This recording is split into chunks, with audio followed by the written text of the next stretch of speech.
Assalamualaikum warahmatullahi wabarakatuh. Selamat siang pemirsa.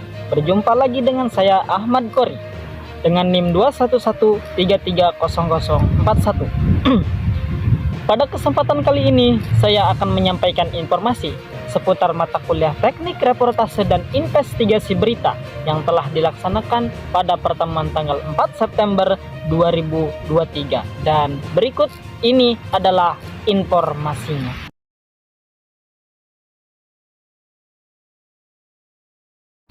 Pada pertemuan Senin tanggal 4 September 2023, mata kuliah ini mengenalkan tentang bagaimana proses reportase.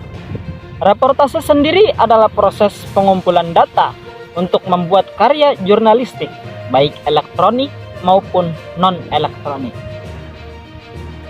Adapun objek pengumpulan data tersebut bisa berupa manusia dan makhluk hidup lain, buku-buku, tempat bersejarah, dan sebagainya. Suatu reportase disebut sebagai wawancara jika objek reportasenya manusia. Kegiatan meliputi mengumpulkan berbagai macam fakta tentang unsur-unsur berita yang dapat diinformasikan kembali juga bisa dikatakan sebagai reportase. Adapun jenis berita yang didapat dari hasil reportase yaitu berupa 5 jenis berita. Yang pertama adalah hard news, yang kedua soft news, 3 in-depth news, dan 4 future news. Hard news sendiri sama seperti strike news, yaitu berita penting, berita yang cukup berat, yang dimuat dalam suatu segmen yang mencakup beberapa berita yang dibawakan dengan serius. Yang dimaksud dengan soft news adalah berita yang dibawakan dengan santai, ringan, tapi bisa juga berat, dibawakan dengan ringan.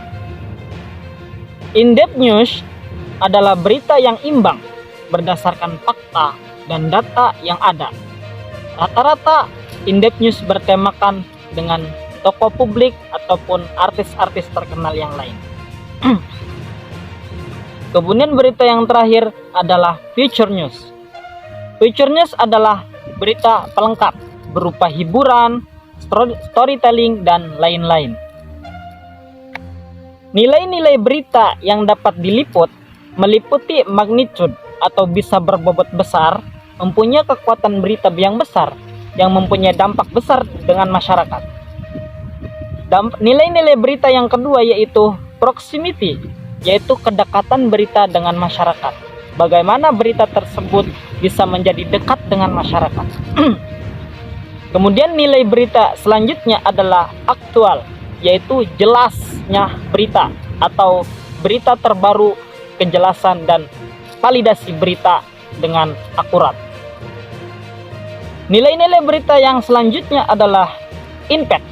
Impact merupakan dampak dari berita tersebut. Kemudian yang selanjutnya, nilai berita yaitu unusualness, yaitu berita yang tidak biasa, mengandung keanehan, ataupun semacamnya.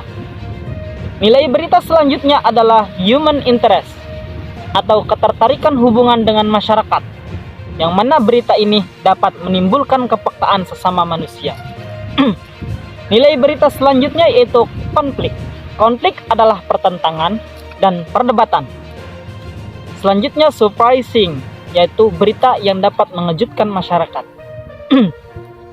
Nilai berita selanjutnya yaitu seks, yang mana berita tersebut berkaitan dengan seksual. Kemudian nilai berita yang lain dan nilai berita yang terakhir adalah information, yang mana berita dapat berupa informasi yang bisa disampaikan. Adapun penyaluran berita dapat berupa media massa seperti media cetak, koran, majalah, dan lain-lain. Media cyber seperti media sosial, Instagram, Facebook, Twitter, dan lain-lain. Kemudian yaitu media elektronik berupa TV dan radio. Berita juga biasanya berkaitan dengan isu, Isu adalah suatu masalah yang belum terpecahkan, yang siap diambil keputusannya. Kemudian berita juga bisa berkaitan dengan fakta, yaitu suatu hasil pengamatan yang objektif, real, nyata, dan dapat diverifikasi oleh siapapun.